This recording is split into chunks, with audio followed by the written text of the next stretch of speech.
காலையில் 6 மணிக்கு ஹஸ்பண்டுக்கு வேலை இருக்கனால அவங்க வேலைக்கு போயிட்டாங்க. அதனால் பாப்பா வந்து ஸ்கூலில் விடுற வேலை என்னோடய வேலையாயிடுச்சு இன்னைக்கு. பாப்பாவை ஸ்கூலில் விட்டுட்டு வரும்போதே தயிர் உர ஊற்றுறதுக்கு பால் இல்லை.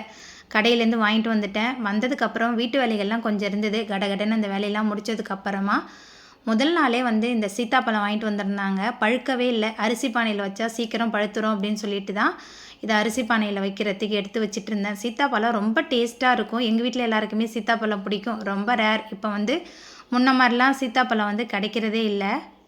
சின்ன வயசில் சாப்பிட்டது எங்கள் ஊர் செட்டியார் கடையில் இந்த பொட்டலம் வந்து ரொம்ப ஃபேமஸாக இருக்கும். மதியான நேரத்தில் நல்லா சுட சுட போட்டு கொடுப்பாங்க. ஒரு பொட்டலம் ₹1. எங்கள் தாத்தா வந்து எனக்கு அடிக்கடி வாங்கி கொடுப்பாங்க. ரொம்பவே டேஸ்ட்டாக இருக்கும். ரொம்ப வருஷத்துக்கு அப்புறம் இந்த பொட்டலம் பார்த்தோமா வாங்கிட்டு வந்து சாப்பிட்டோம். ரொம்பவே சூப்பராக இருந்தது. சின்ன வயசில் நிறைய பேர் சாப்பிட்ருப்பீங்கன்னு நினைக்கிறேன். அதுக்கப்புறமா அந்த விம் லிக்யூடு வந்து நம்ம லூஸில் வாங்கிட்டு வந்து பாட்டிலில் ஸ்டோர் பண்ணி வச்சுக்கிட்டோமா ரொம்ப நாளைக்கு வரும். நமக்கு வந்து காசும் வந்து ரொம்பவே மிச்சமாகும். ஏன்னா பாட்டிலுக்குன்னு ஒரு விலை போடுவாங்க. இது மாதிரி வாங்கி ட்ரை பண்ணி பாருங்கள். காசு மிச்சம்தான்.